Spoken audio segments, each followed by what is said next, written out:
চট্টগ্রাম থেকে মরহুম প্রেসিডেন্টের লাশ বিমান বাহিনীর বিশেষ বিমানে ঢাকায় আনা হলে এক হৃদয়স্পর্শী দৃশ্যের অবতারণা হয়। অস্থায়ী প্রেসিডেন্ট, প্রধানমন্ত্রী, মন্ত্রিসভার সদস্য, তিন বাহিনী প্রধান এবং সমবেত অন্য সবাই লাশ নামানোর সঙ্গে সঙ্গে আকুল কান্নায় ভেঙে পড়েন।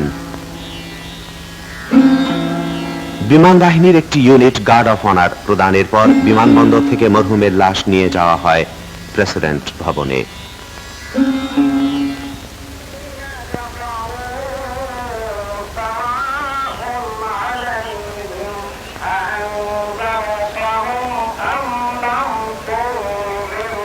বেগম জিয়া, মরহুম প্রেসিডেন্টের দুই নাবালক পুত্র সন্তান এবং আত্মীয় স্বজনের উদ্বেলিত কান্নায় সেখানেও এক করুণ দৃশ্যের অবতারণা হয়।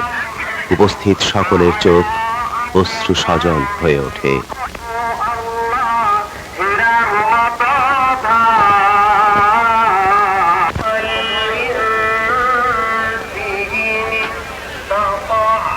অস্থায়ী প্রেসিডেন্ট এবং প্রধানমন্ত্রীও লাশের সঙ্গে প্রেসিডেন্ট ভবনে যান।